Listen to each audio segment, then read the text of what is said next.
Great. I think I'm going to start. Hello, everyone. It's great to see you. Good morning, good afternoon, good evening for those joining from different places. This is our third Neuro Climate Working Group meeting, and so far we have heard from Kim Dole talking about us in general about what we know about climate change's effects on brain health. We had Professor Pereira join us last month talking about air pollution and its effects on children's brain health, and today we will be hearing from wonderful Kim Meidenbauer on the effects of heat on cognition, emotions, and more. And then when we have time, I would like to have some time to really discuss and brainstorm further about some of the projects and ways we can make impact with our group. And that will be for this meeting for this month. So before we start, I want to just share some happy news that have been happening in case you have not been following around the world. And then I want to give some really exciting group updates. So the World Health Organization, the General Assembly met late last month, and they had this resolution passed on climate change and health. It was actually unanimously accepted by all 194 WHO member states. And this resolution is around really emphasizing how climate change affects health. Unfortunately, there's not much on brain health. There's a little bit of mental health, but that's why we're here to make it into these reports. But it was still, and it's missing some important points around fossil fuels and so on. But it is still a very promising first step to try to get into these worldly discussions around and with governments around how climate change affects health. Similarly, the UN for Climate Change had a meeting earlier this month in Bonn, and they had a meeting, an expert dialogue, one day completely focused on the disproportionate impacts of climate change on children's health. And our partners, Climate Cares and United for Global Mental Health, had major discussions there around climate change's impact on children's mental health. And it was a very exciting first step to move further, and that will bring hopefully more funding opportunities, more interest in these areas of work. So some updates. We have about last month we had 57 members. Now we have 62 members of this group, and we have so I want to welcome all our new members. They are joining us from Iran, from Kenya, from Rwanda, among other places. So welcome. If you didn't get a chance, please introduce yourself on the chat. We would love to hear from you, and we're very excited to have you aboard. And I want to share with you, this is one of my favorite things to do at this group meetings, is to really celebrate our group members' successes that had happened in the last month. But for some reason, if I have missed it because I try to keep up with the LinkedIn updates and so on, or do you have any other things you want to share, please, you can send me a message. You can speak out here. We would love to celebrate you. But I want to congratulate the niche team for publishing this editorial in the Lancet Neurology. So this was written by Larry Young, Brett Andrews, and Ali Saad. They are the neurologists interested in climate change and health group that are part of our group as well. And this their editorial was on about how climate change affects neurological disorders. And this was a comment for a review paper that came from Professor Sanjay Sisodiya's group at University of College London, and much needed information around what climate change does to the brain. So congratulations to the niche team. I also wanted to talk about the launch of the Connecting Climate Minds Hub by our partner organization, Climate Cares. So Climate Cares is focuses on climate change and mental health. They are an organization based from Imperial College London. It is led by Emma Lawrence, who will be speaking at our next month's meeting, around how climate change affects mental health and the amazing projects they've been working on around this area. And this hub is really for a platform to be able to share information, research, talk with people with lived experiences, and it could be a great resource for some of our group members, especially working in the mental health area. So I'll be sending links to these. Please make sure to check it out, and congratulations to the Climate Cares team. Next is from Harris Iyer. Through his leading, they had just established the first ever neuropolicy program at the Baker Institute of Public Policy in Rice University. They got some really good funding to be able to establish this program, and will be really working around how to bring brain health, concepts like brain health and brain capital into policy discussions. So congratulations to them too. And then another story is from Ahmed Oda, one of our members. His contributions were recently published in the most recent United Nations for population health around on how climate change affects the Arab states. And his contributions were recognized in this latest reports that came. And I believe I don't know, Ahmed, if you want to do it in person, or you want to say it out the person that you want to share the news, or you want me to share. Maybe I'll let you speak for 1 second. If you're here. Yes. Hello, everyone. This is Ahmed. Actually, from the report that I like that Bernice that she shared, this actually a report is focusing about the overview on the Arab state region, on the NDCs, to like to see if they are mentioning the health, if they are mentioning the youth, and also the gender, and this a report.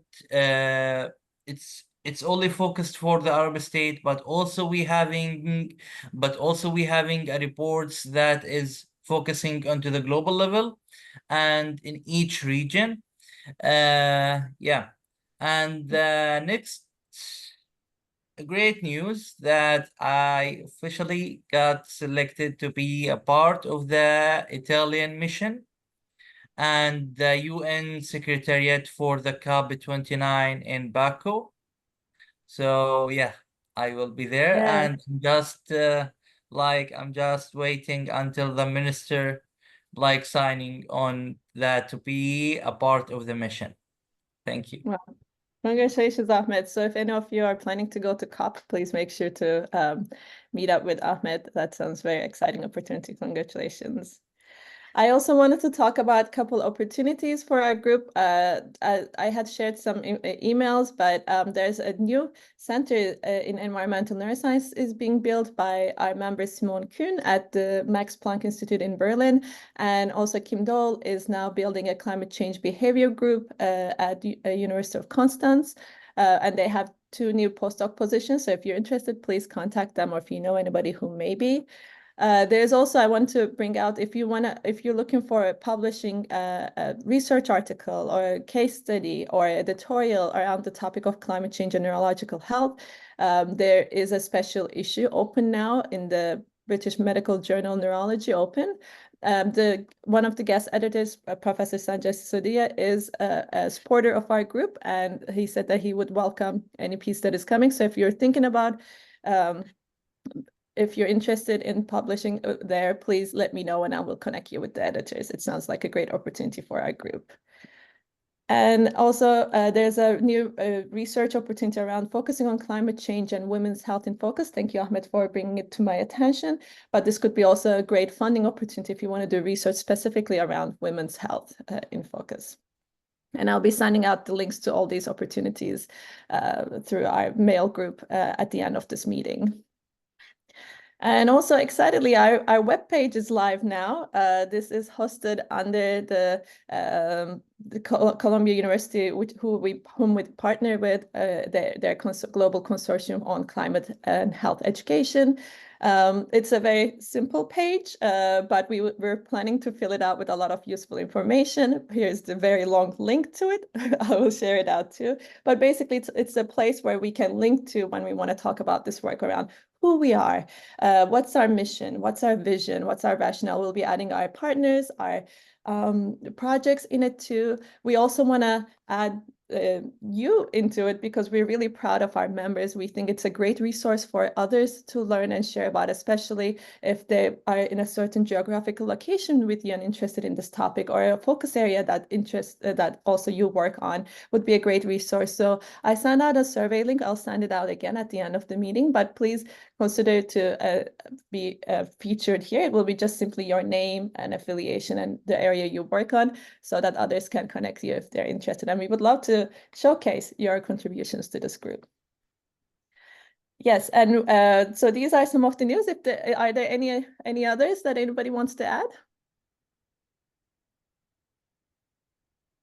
Great. If not, we'll move on to our amazing speaker today, Kim Meidenbauer from Washington State University. She is a social, cognitive, and environmental neuroscientist and an assistant professor at Washington State University in the Department of Psychology and the Health Equity Research Center. She works on various projects to address the broad question of how does the physical environment affect our brains, our emotions, our cognitive functioning, and our social behaviors.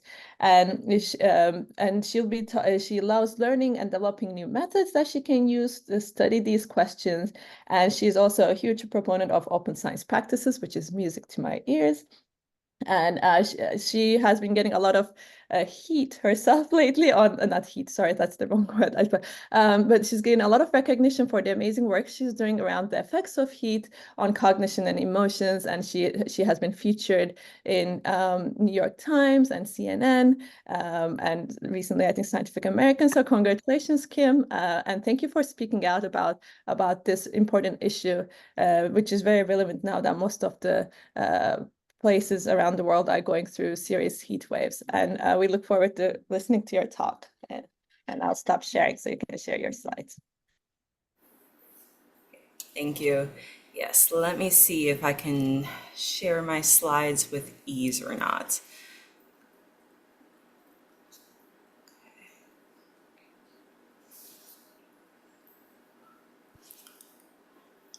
I think yours are still sharing. Go. Perfect. Thank you. And thank you so much for that introduction. I'm really excited to share some of my work today. Also, just a fair bit of the work that kind of has been done on this topic. So most of what I'm going to be talking about today, let me switch to, see if I can switch to a different view.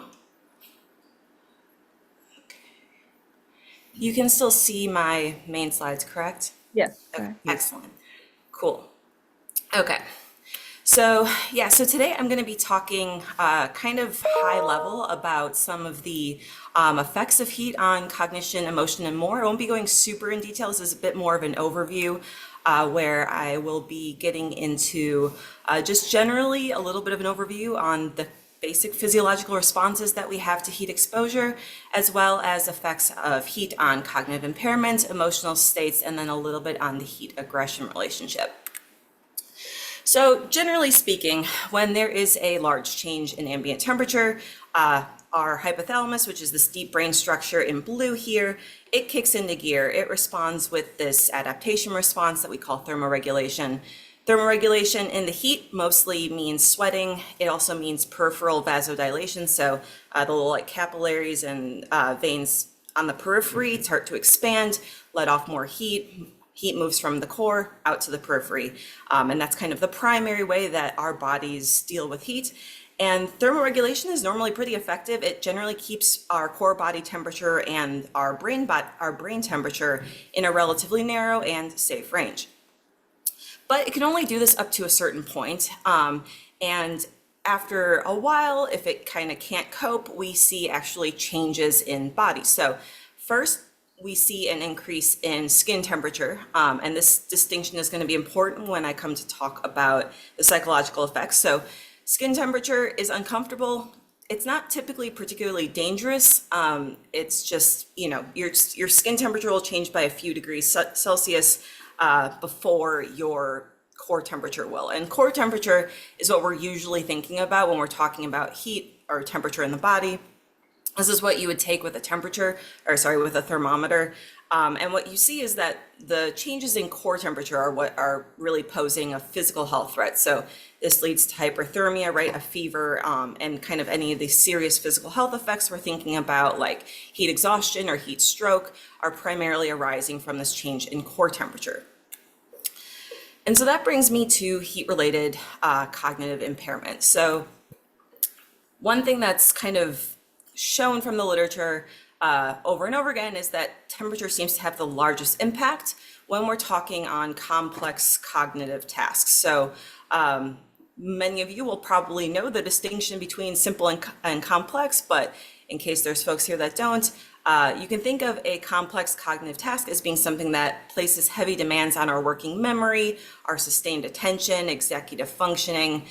So a kind of simple example of a complex cognitive task would be the backwards digit span task that we use a lot in my lab and in Mark's lab.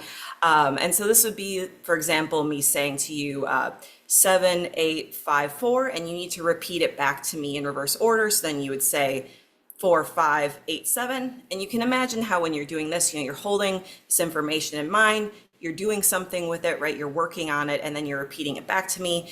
And that requires a lot of attention. It requires a lot of working memory. It's kind of challenging mentally. And so heat seems to have an impact on tasks like that. But we see a lot less clear evidence that it has an impact on things that are a little simpler. So if I were just showing you a screen that was, blue or green, and I said tap with your right finger when it was the blue screen and tap with your left when it's the green screen, that's pretty simple. It mostly just requires that you kind of like are attending to the screen. It's not very hard. And so you see things like that tend to not be as affected by heat. And it actually is the case that you can even see faster response times because heat can kind of warm up your muscles a little bit and make people more likely to actually respond more quickly. And so we see these effects generally speaking, and you see these at kind of different temperatures. And this is in part because there are likely multiple mechanisms at play. So the first one relates to thermal discomfort. And here we are going back to this idea between changes in temperature and core temperature versus skin temperature. So cognition can be impaired before we even see these changes in core temperature. So at less extreme heats and shorter durations. So a study by Meidenbauer in 2012 showed that there were, in a sort of short, modest heat stress intervention, there were increases in skin temperature before any change in core temperature, and that change in skin temperature and the thermal discomfort associated with it still led to a decrease in complex cognitive performance. And they proposed that essentially this thermal discomfort is acting as a distractor. So when attention is limited, you're trying to do a hard, cognitively demanding task, you have to split your attention between, trying to focus on the task at hand and ignoring just the fact that you feel uncomfortable, you feel kind of icky, you're feeling too hot. And this is what is thought to lead to these detriments in performance. So that's one mechanism. Another is more associated with kind of more extreme changes in temperature. So this is the disruption of functional brain networks. And again, a quick overview in case some of you are not familiar with this, but basically all cognitive functions arise from kind of concerted interacting networks of different brain regions. So under typical conditions, the coordinated activity in the frontal parietal network, which is the one in yellow here, this will allow you to complete a lot of activities that require things like sustained attention, working memory, cognitive control. So all of these regions in yellow kind of need to activate and fire together in order to allow for these kind of complex cognitive functions. And when we're talking about brain networks, oftentimes too, we're talking about them firing together and kind of synchronizing. So usually when we're talking about functional networks, we're talking about networks that have functional connectivity. And just as a quick explainer for what this is, basically you look at a brain region A and a brain region B, and you plot the time series as they activate. They kind of make, the hemodynamic changes, make sort of a waveform. And then you can see that if these two waveforms are kind of going in concert, they're synchronous, we would say that they are functionally connected. And so there's a lot of work underlining the importance of functional connectivity in terms of allowing for these higher cognitive functions to emerge. And what we see is that heat stress disrupts these functional networks. And particularly, it seems to have a big effect on some of the networks that are needed for things like attention and executive functioning. So changes in activation of a single brain region, either because it's trying to cope with the heat, blood flow is moving elsewhere. This influences not only the kind of activity in one region, but it also affects all of the connections with other regions. So they need to work together. And if you have an alteration in one part of this network, then it has consequences for kind of the effective firing of the whole network.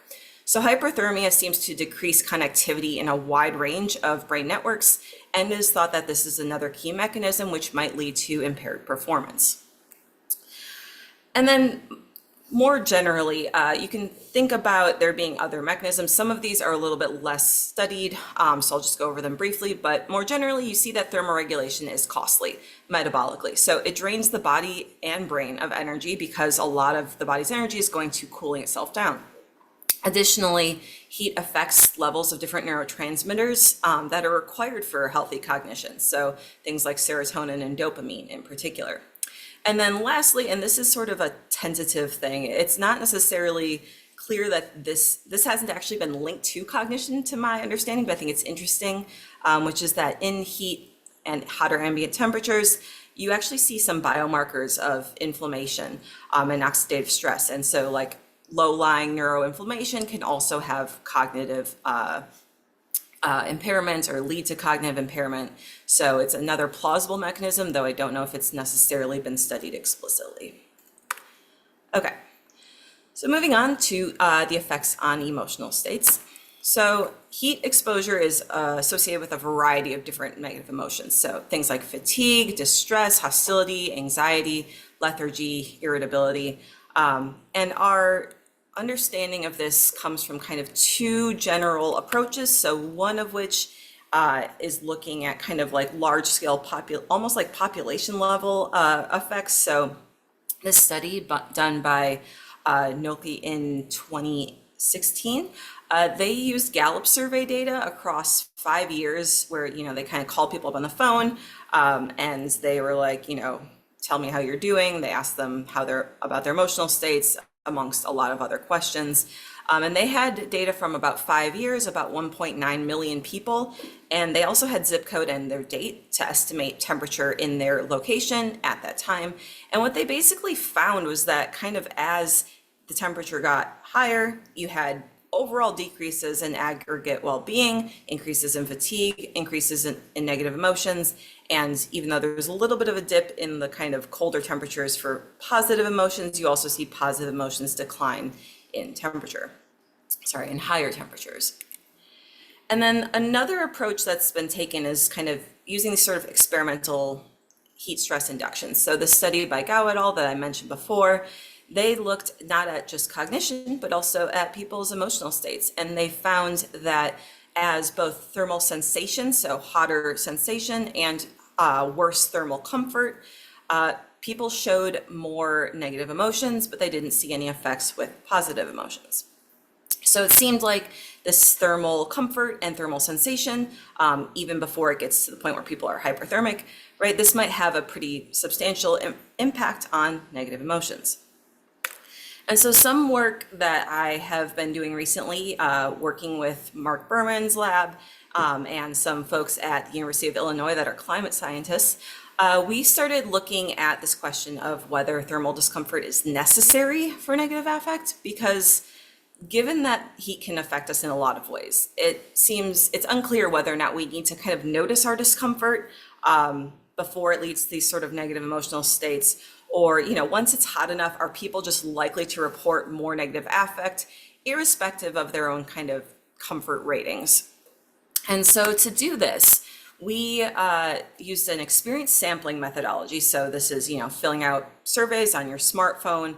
We had 364 Chicago residents who completed up to 10 different smartphone surveys while they were outdoors during summertime in 2022. And we had them, amongst other things, rate their temperature perception, so how hot or cold it was, their temperature comfort, and also their emotional states. And we also had time and GPS data locked to each of these surveys. And that was key because it allowed us to link their surveys to really high spatiotemporal resolution climate models. So this WRF simulation is like a very high resolution, they call it a hindcast rather than a forecast, modeling the surface temperature within a really small radius spatially and at a very precise time. And this is what our colleagues at University of Illinois helped us with. And so we have the actual temperature and actual weather variables while they're filling this out, and we have their own rated perception, and we have their own rated comfort. And so we tested whether their emotional states were predicted by each of these three outcomes or predictors. And what we saw was that there was no association with actual modeled temperature or temperature perception. There was a relationship with temperature comfort, which is what I'm showing down here in the bottom left. So you can see when sort of plotted as a scatter plot, there is this slight negative association where as thermal discomfort is less, so on the left, there's more negative affect. When thermal comfort is more, we have less negative affect. And you can see from here that this is also not a huge relationship. When we plot things sort of as discrete points, the effects are weaker. The main analyses we did in the study were mixed effects regression, so we can actually account for like individual person variability. And once we're modeling things at the individual person and across individuals level, we see much better prediction. But even with these more sophisticated statistics, we still see nothing in terms of a relationship between actual temperature, temperature perceptions, and negative affect. So comfort seems to matter a lot, but one thing I haven't mentioned up to this point is that comfort in both our data and in others, it was predicted by actual or perceived temperature, but pretty minimally. And this is consistent with some other research. So it didn't explain a huge percent of the variance. Prior work has also shown that if you try to explain people's thermal comfort as a function of just the actual temperature, like there's a relationship here. So this scatter plot here is kind of showing this positive slope, but the R squared, so the amount of variance that could actually be explained in comfort by actual temperature is like 0.15, so 15%. So that's not great. There's a lot of variability between people and what they feel as comfortable. And this makes it challenging to sort of understand the relationship between actual temperature and negative affect. And then it gets more complicated because thermal comfort itself is, it's both variable, and the relationship between comfort and affect is also not particularly straightforward. So some work that I've done with my PhD student looked at this relationship between thermal comfort and affect moderated by individual differences in neuroticism. And neuroticism is a personality trait. It's associated with less emotion regulation, just generally experiencing more negative affect. And she found that essentially at lower levels of neuroticism, so this is the -1 panel on the left here, the relationship between negative affect and temperature comfort was there, but it was smaller. Whereas if you look to the panel on the right, that is individuals that are higher on neuroticism, so like 1 standard deviation above the mean for neuroticism. And here the relationship between negative affect and temperature is stronger. So the slope indicates the strength of the relationship. And you can see that the slope is steeper at higher levels of neuroticism and more shallow at lower levels of neuroticism. So we have this additional confounding or kind of muddying factor of people just have different relationships between negative affect and temperature comfort. And this is also influenced by age. So in that study that I was mentioning before, we also looked at the effects of age, and we found that even though older adults, and this is consistent with other work, older adults felt more temperature discomfort at the same temperature, so they're more sensitive to changes in temperature. Their experiences of thermal comfort are just generally worsened compared to younger adults because as you age, your thermal regulation kind of dips a little bit, it becomes less effective. So we saw that older adults were actually experiencing more discomfort in hotter weather, which is what I'm showing in the upper right panel here. But in general, they were also less likely to experience negative affect in uncomfortable heat. So this is that lower right plot. And so this is an interesting kind of disconnect because it's like, well, they're more likely to experience thermal discomfort, but they're actually less likely to experience negative affect. And because of that, the heat discomfort has less of an effect on their negative emotions. And so that's a lot. It's a bit confusing. And what I hope you kind of take from this is that thermal comfort, I would say, is necessary, but it's not sufficient to explain the heat affect relationship. And there's a lot of just messiness inherent in it. So trying to understand the relationship between just direct heat and affect is hard because there's all these kind of things along the way that can moderate the relationship. So that's one thing to keep in mind. And so this was just focusing on sort of emotional states more generally, which matter, but the kind of bigger problem with some of this is that you not just see these kind of fluctuations in emotional states, you also see changes in mental health conditions. So heat seems to have a big impact in certain mental health conditions, and this has been studied a fair bit, mostly using emergency room data or kind of public health data, public health record data, showing kind of an association between, for example, emergency room visits, suicide attempts, mental health related emergency visits due to things like substance use and injuries. So there's a lot of evidence at this point that, as temperatures increase, you see kind of these extreme manifestations of mental health. So things that require hospitalization, for example.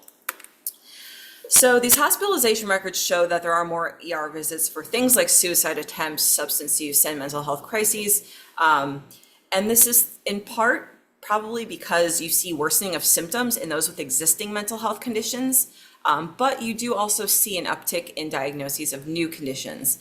There's also recently been identified this kind of version of some seasonal affective disorder that's prevalent in the summer as opposed to more standard winter SAD. And so while the mechanisms for that aren't super well known, it's increasingly being identified as it's kind of its own thing, right? This seasonal affective disorder may be related to heat rather than the lack of sunshine that you get with winter SAD. So why does this happen? Part of it is just what I mentioned before, right? Heat seems to have a negative effect on both comfort and subsequently on mood. So you just have more negative emotions in heat a lot of the time. We also see changes in how effective psychotropic medications are because heat affects several of the key neurotransmitters that are involved or affected by common like depression and anxiety medications. So again, serotonin, dopamine, norepinephrine. You also see that there's worsened sleep quality in hotter weather, and sleep is obviously very important for mental health. And you also see increases in impulsivity and impairments in cognition, which are going to be particularly relevant for things like substance use or suicide attempts, which are, both tied up in impulsivity. Okay, and so I'm going to end briefly talking about the effects of heat on aggression. So I won't spend a ton of time documenting the evidence for this relationship. It was, there's been decades of research studying this, starting with looking at kind of seasonal changes in things like, assault, rape, violent crime generally. And since sort of the early days looking at these sort of seasonal changes, there's been lots of work showing the sort of effects of heat experimentally on aggression, as well as kind of more nuanced climate modeling, violent crime associations at sort of the larger scale. And again, we want to know why. So why does heat make people more aggressive? Well, it's worth noting that aggression is a very complex behavior. There's different forms, it has different motives. Mostly what we focus on in the context of the heat-aggression relationship is a type of aggression that we think of as reactive or impulsive here. So this would be, you're in a kind of feeling uncomfortably hot, someone provokes you, they insult you, and you are going to be more likely to react aggressively.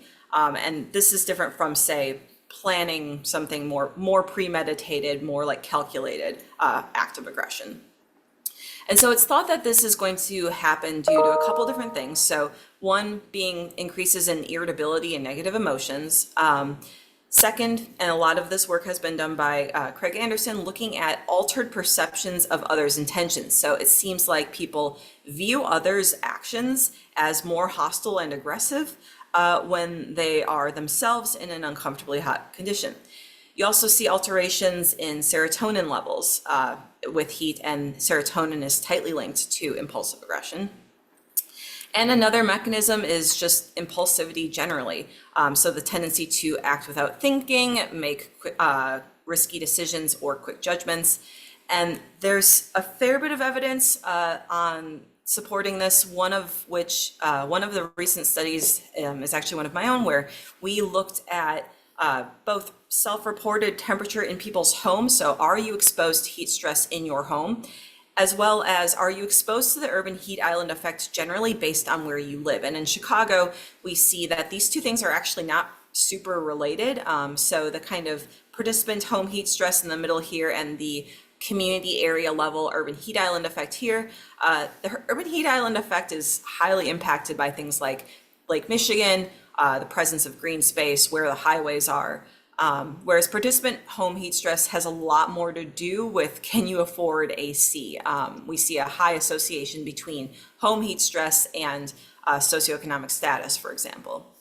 And what we found was that both of these measures of heat exposure were associated with participants' reported impulsivity. So it seems like heat generally in your neighborhood and heat in your home both have an impact on impulsivity. So this is a sort of a more general, ecologically valid, but less controlled study. There are some more controlled studies that have looked at experimental heat stress inductions and found impaired inhibitory control and an increase in risky decision-making. So it seems like greater impulsivity in heat generally obviously is going to have an implication for something like impulsive aggression. And then lastly, one possibility is that when you are in a situation, someone insults you, there's a part of this that seems very related to cognitive control. Like, can you stop yourself, realize that this is the wrong decision, and actually hold back? And so this, the idea that heat might reduce cognitive control, right? Going back to that first topic I talked about and how heat impairs complex cognition. Well, cognitive control is up there. It's one of those things that seems to be affected by heat.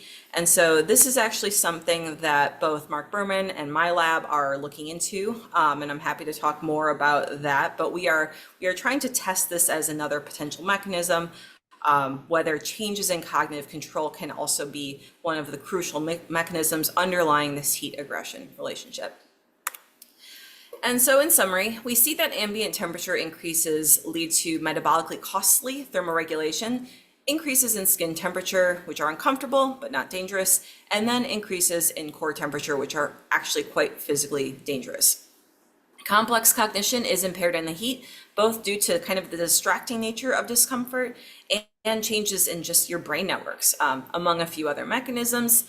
Temperature discomfort is highly variable. It seems to be a prerequisite for negative emotional states, but heat alone isn't enough, but the relationship is also not particularly straightforward. Mental health and hospitalizations worsen due to are resulting from worsened affect and heat. We also see alterations in neurotransmitters and impaired inhibition, greater impulsivity.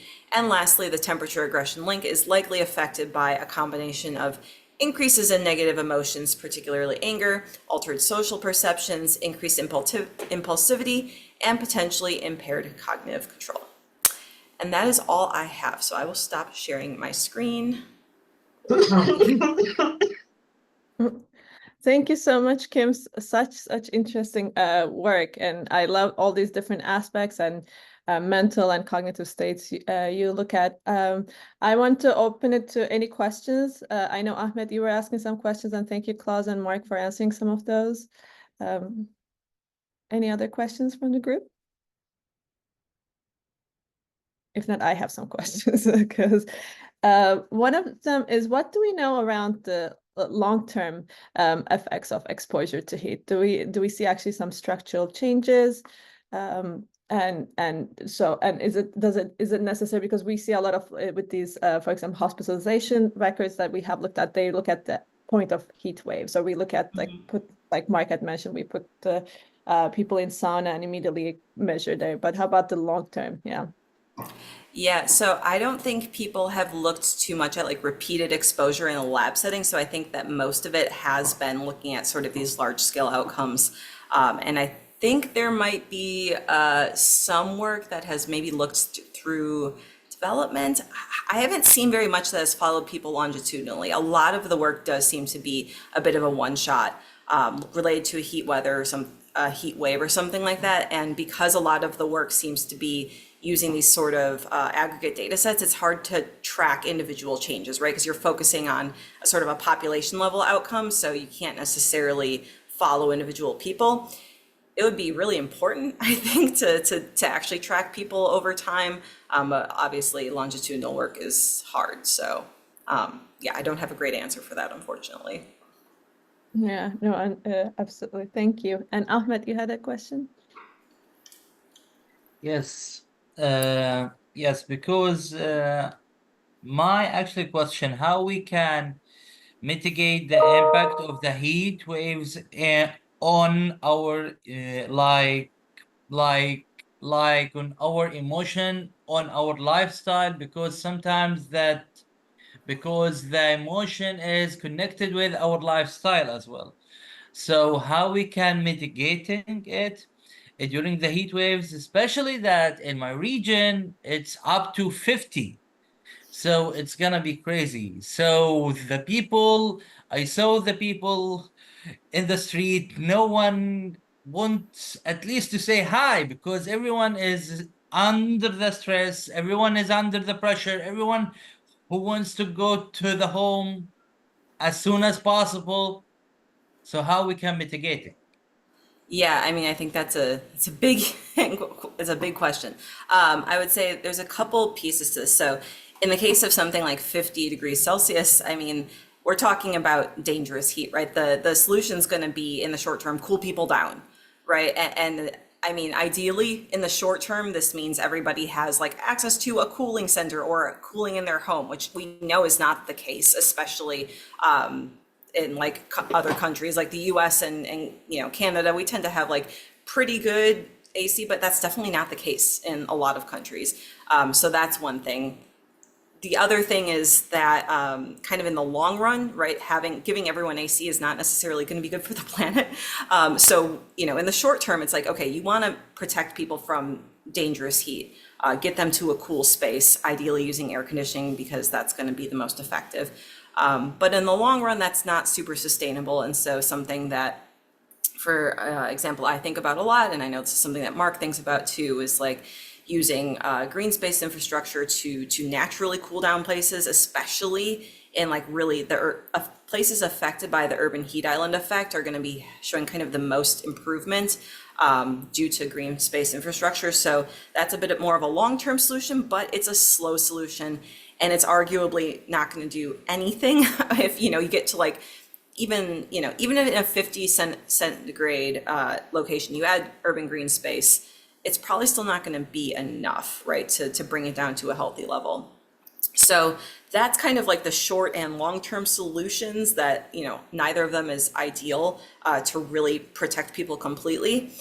But if we're talking about slightly like not dangerous heat, so this is sort of where the solution I think gets a little complicated too, is like some people, again, they're just kind of sensitive to temperature changes generally. They might not be in dangerous heat. It might just be, again, uncomfortable. Not in your case, clearly, because 50 is not, there's no world in which 50 is not dangerous, but smaller deviations, things like that.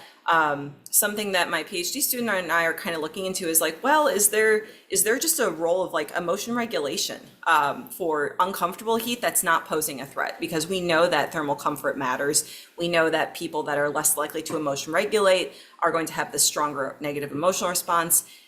Is it possible to kind of intervene at the psychological level, teach people to attend to their emotions, right? Like, am I feeling bad because I'm uncomfortably hot? Or is it because of like something else? And is this leading to like a spiraling rumination when really the main thing is like you just need to cool down a little bit? So I think of the kind of solutions as being, individual level, psychological, maybe individual level direct cooling, and then kind of big picture structural changes in access to cool spaces and urban green spaces. Great answers. Thank you, Kim. I think Shazia has a question. Shazia, would you like to say it out loud? Thank you, Kim. That was a great presentation, really fascinating. I was just wondering, because I'm a pediatrician, and we've seen an explosion in mental health conditions in adolescents in particular, whether a lot of your data is about adults, whether you'd looked into a younger age group and had any insights. Yeah, so I haven't personally conducted any research with anyone that's not an adult, but I mean, we also do know that thermoregulation, it's like the best in kind of like young to middle adulthood. Either extreme thermoregulation capacity is just lessened. So children and older adults, both more vulnerable. So it wouldn't surprise me if, children and adolescents are being more impacted just because they tend to thermoregulate with a little less effectiveness than, say, middle adults. So it strikes me that that's probably what's going on, but I don't have any data myself to support that. Thank you. Thank you so much, Kim. And yeah, this is really, really fascinating talk. And I think some members will be sending you some more questions. I believe we have both Shazia is part of a team, and Kim Dole and Klaus are part of a team doing some hot brain projects coming up. So there'll be a lot of questions and potential collaborations together. Thank you so much. Thank you, guys. I want to spend the next 10 minutes just kind of going through some of the projects that we've been thinking about. So since this is a working group and we have these amazing members with different backgrounds and expertise, we've been thinking about how as a group we can make the most impact around the space. We have heard from Kim about the effects of heat on the brain. We have heard from Professor Pereira last month about the effects of air pollution. And these questions we started pondering with two members of our group. Ines, she's the global director of the Viral Neuroexploration Organization in Canada, has a very extensive work around thinking about how, for example, long COVID had brain fog effects on brain fog and so on, and policy changes that are related to it in Canada. She has a very immense experience around that. Angie is a science program officer at Kavli, and together we've been thinking about some of the areas we can really make the most impact as a group. So thank you both for them to meet with me to think about strategically that we can share with the rest of the team. So we've been thinking about, when we think about climate change's effects on brain, we know that there's indirect and direct climate change related factors. And we thought that for us, these could be divided into 6 focus areas. One, like Kim had talked today about, is exposure to excessive heat. Another is air pollution. There's food scarcity and malnutrition. There's extreme weather events that can have a huge toll on physical and mental health. There's water soil contamination and vector-borne diseases such as malaria and Zika viruses that are getting more spread out, that can have neurological impacts. And we've been thinking about these projects that we can do as a group. We started some of them, and we will be tapping on your shoulders for you to tap into your expertise as well. One of the things, when we had first started thinking as a team, at the beginning, we've been talking about focusing on 3 pillars in this area. One is research. How can we expand the evidence around what we know climate change does to the brain? And the second would be advocacy. How can we talk and raise awareness about these evidence? And finally, policy. How can we translate these scientific findings into actionable steps to take for impact? And we thought that these 7 projects could be some of the things we can do under these pillars. One of them, and we want to just bring it out to your attention and discuss with you on what you think, what else can be added, what seems like it's necessary or not necessary, and want to open up for a discussion.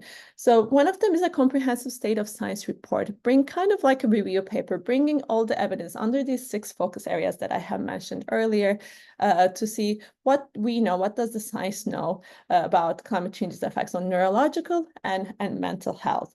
So Angie and I started working on bringing this report. We want to turn it into not just like a big, hefty review paper, but actually we're going to be working with some data visualizers to turn them into really this 1-pager, 2-pager infographics that can be also used then for people working at policy organizations or to send to our connections in World Health Organization or UNFCCC to be able to really give a clear picture of what we know around climate change's impact on brain health, so that when there's these reports that come out or resolutions that come out on climate change and health, that there is actually some talk about or concentration about the brain. We also want to raise awareness and tell it about these effects to as many people as possible. So have these webinar series, such as the ones we're having here in Neuro Climate Work, have you talk about these different areas of evidence.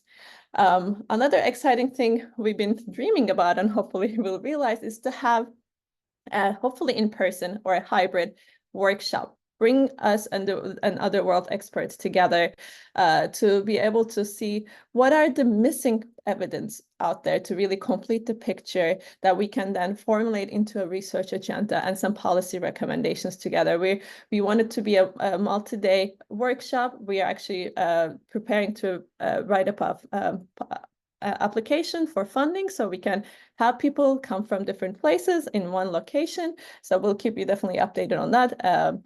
And have this workshop to really meet in person and work together on these issues.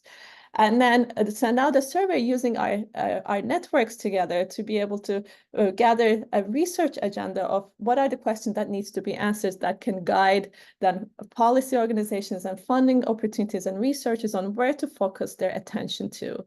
And this would lead to also preparing a policy brief, some policy recommendations, around for community levels, regional levels, and global levels of what could be. We have some great policy experts in our group, so we really want to take advantage of their knowledge and expertise in this area. And but not leave it limited to that, but we also want to raise the voices of the people with lived experience, especially coming from really vulnerable populations in lower and middle income countries. Share the stories of people that are really affected, let's say with neurological conditions that get really affected by climate change, or with their mental health affected, and have this platform for voices of change. And now finally, really focus on community resilience projects in certain vulnerable communities, especially through building these resilience initiatives to focus on education, resource development, and action plans into how to help prevent and mitigate that health effects that happen on the brains of individuals. So these were some of the things we've been thinking about, but I really want to open it up to anybody who has comments on this. I think there's some, and hear your thoughts on this.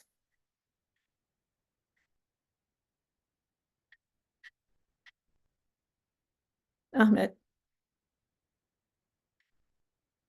Yes, my thought was in the beginning about the community resilience initiatives. If we are having some project from the national level, how we can supporting them, how we can provide them with the information so they can build their actually initiative. Plus from the policy brief, I don't actually prefer to have a policy brief, but to have a policy without the word of a brief, because the policy word is very big.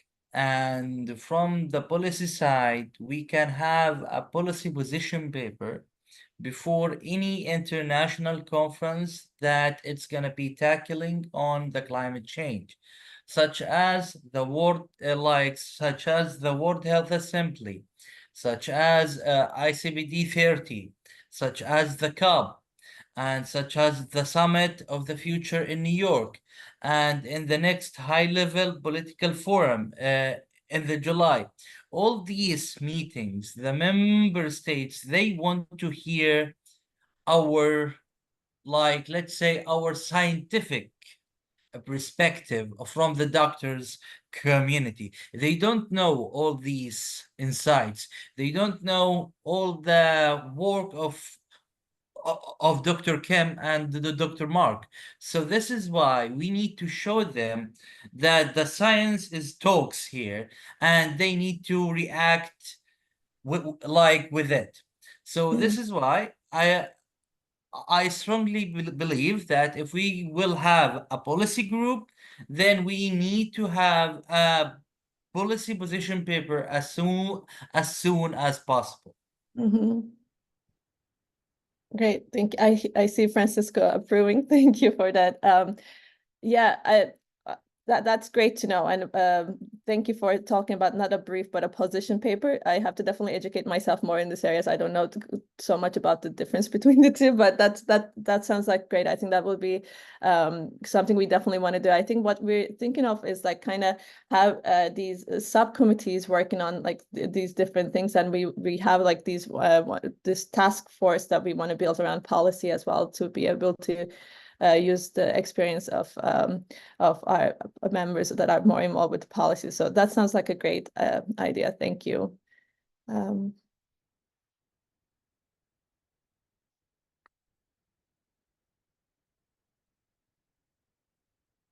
Any other comments? We're almost out of time that anyone can share or add to? Bertrand, I just want to congratulate you on your leadership on this, because I've been in this space for a long time, and I think one of the frustrations is that there's so much excellent work happening, but it hasn't been connected in a meaningful way. And so part of this exercise of doing the state of science review is really to uncover who is doing work around the world in different countries, at the local levels, at the national levels, and at the global levels. And that's what we really have to strive for, to build this community of connection, to understand the state. And from that, we can figure out where are the gaps? Where do we need to have more research funding? Where do we need to have better support? And are there lessons learned that we can then transmit to maybe grow some of these studies and connect them to other studies, as opposed to just starting from zero every single time? And then on the policy question, the point is that you can gather the evidence, but if it doesn't go anywhere, nothing is going to change. And this started with the idea that this has to be about action. And so whether it's a brief or a policy paper, the point is that once you have the evidence, and when we're all singing from the same songbook because we're using the same data, because that's what undermines collective effort often. Everybody's using different data, and eventually the media and the government say, get your act together, because we don't really know like who's right and who isn't. So if we come to some understanding of what is the evidence, and then what are the implications of that? And the policy has to be local, national, regional, global. There's no such thing as policy that's applicable across. So part of our challenge is then how do you connect all that and look at what's appropriate, at the local levels, what's appropriate, what do we need countries to commit to globally?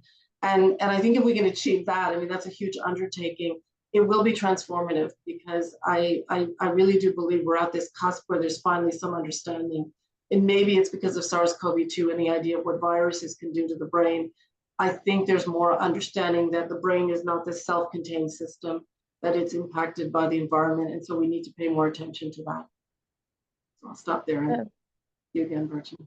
Yeah, no, thank you so much. Ines has this wonderful idea also of creating this map of, because as she has mentioned, we see climate change's effects on the brain everywhere, on all of us, but in different ways. So the different parts of the world some places see it as a mostly heat stress and drought. Some people see it as sea level rises and vector-borne diseases and so on. And then to be able to create this map of how certain areas are affected, and then also have our community members part of that map, and be like, these are the people who work at community levels here, let's say in India, here in Chile, and working on air pollution or working on this, and like be able to really combine these as a resource. So yeah, thank you so much. Ahmed, I think you have a point too.